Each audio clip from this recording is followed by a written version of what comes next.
This story is to remember Brian Garner, not to disrespect any other groups involved with this conflict.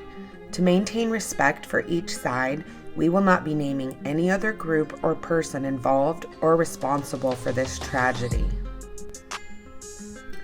On August 24th of 1995, Brian Garner, who went by Creep Dog, along with Ron Wheeler, known as Baby Creep, Carlos, known as C Money, and David Wright, who went by Lil C Money, all woke up at Damien Harris's house that morning.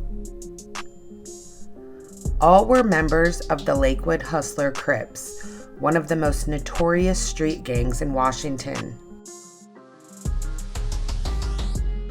The city of Lakewood is just south of Tacoma and has some of the poorest neighborhoods in western Washington.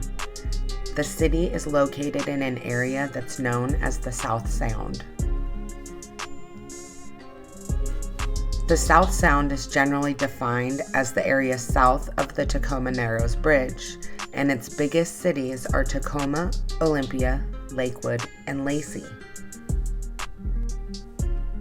This area is not as populated as Seattle, and the cost of living is much lower, but the poverty rate is much higher.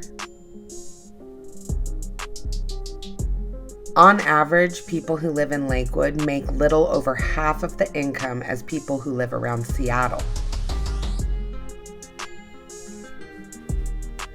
In Lakewood, the crime rate is over 7 times higher than the national average. And in nearby Tacoma, the biggest city that makes up the South Sound, the crime rate is over 14 times higher than the national average.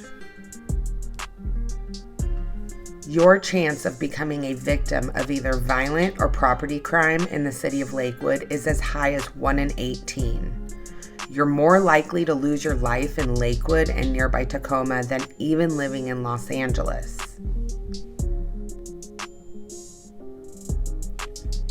At Tillicum Elementary in Lakewood, over 90% of the students come from families living below the poverty level.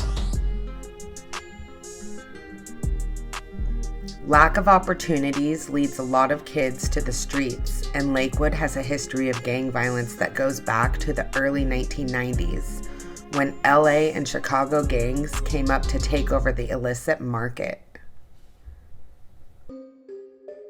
The Lakewood Hustlers were a homegrown organization that started around 1990 on 47th Avenue to fight back against other gangs coming into their neighborhood. By their peak in the early 2000s, the Lakewood Hustlers were rumored to have between 600 and 700 members. When rappers on TV were popping champagne and throwing money around in the clubs, the Lakewood Hustlers were popping off shots and running the South Sound area. The crime rate soared during the early 2000s in the South Sound. This group has been described by rival gangs as not getting along with anybody. They were regularly featured on the news with frequent gunfights in bars and clubs, and still are one of the most feared gangs in the South Sound by many groups for their ruthless reputation, sheer numbers, and territory that stretches for miles. They have subgroups known as cliques all over Lakewood, and even a couple of them in unincorporated areas near Lacey. Back in the early 90s, when Damien Harris and Brian Garner joined, they were still just a group of friends that swore they would have each other's back against their enemies. Because Damien Harris, David Wright, Ron Wheeler, CJ, and Brian Garner were some of the original members of the Lakewood Hustler Crips. Damien was from Richmond, California. He joined the Lakewood Hustlers right after coming up to Washington in the early 1990s. He found a brotherhood within the gang and dedicated his whole life to it.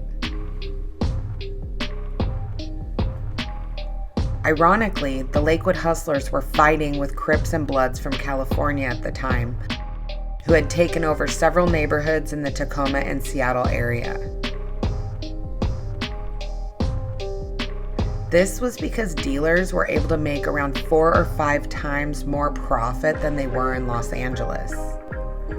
This created local gangs like the Lakewood Hustlers and the Hilltop Crips, who fought back from this takeover of their neighborhoods. After the group woke up that morning, they left Damien's house to head back to the city of Lakewood. Damien Harris drove in one car, and Brian Garner, Carlos, David Wright, and Ron Wheeler drove in a second car, so Damien could show them how to get to the I-5 freeway. When all of them got to the freeway entrance, Damien waved at them, and the other group got on the I-5 and drove the 10 miles back to Lakewood. In mind, a portion of sales are donated to improving these neighborhoods. After Brian got back, he decided to go to the Lakewood Mall near his house with his brother Avery, who went by Swoop Dog. They walked around for a while and didn't see anything they wanted to buy, and they were about to leave when they bumped into 3 gangsters from Lakewood. Avery was standing next to Brian holding his 18-month-old son in his arms at the time.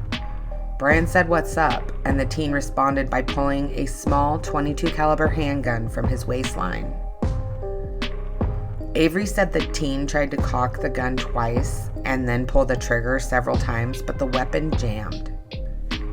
Detectives said the teen then pointed the gun towards Avery and his son and said, "You want some too?" The 14-year-old backpedaled while he was trying to unjam his weapon and then pointed it towards Brian Garner and pulled the trigger twice. One round missed him, but the second round hit Brian in the head. As the 14-year-old and his friends ran off, Brian Garner was rushed to nearby Madigan Army Medical Center, where he later lost his life. After deputies arrested the teen at his apartment, he denied being at the mall, but eventually he admitted to detectives what had happened and showed them that he threw the gun in some bushes. At around 10 p.m., Damien Harris got several phone calls letting him know what happened. He couldn't believe it. He was just with Brian Garner just a few hours earlier. Right afterwards, his pager went off. Damien called the number back.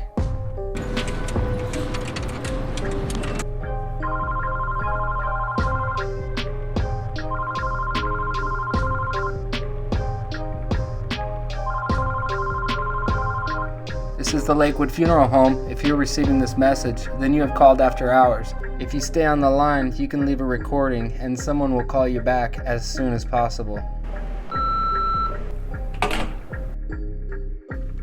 This was a message from their enemies that he was next. In 1997, Carlos, known as C-Money, got his life taken at a Skipper's on Bridgeport Way in Lakewood, Washington, by LA gang members. In 2008, Damien Harris was picked up and sentenced to over 50 years. He is currently being held at Washington State Penitentiary in Walla Walla, Washington. If you would like to write him or leave him a free phone message, there will be links in the description below. Again, thanks for watching. Don't forget to like, share, and subscribe to our channel.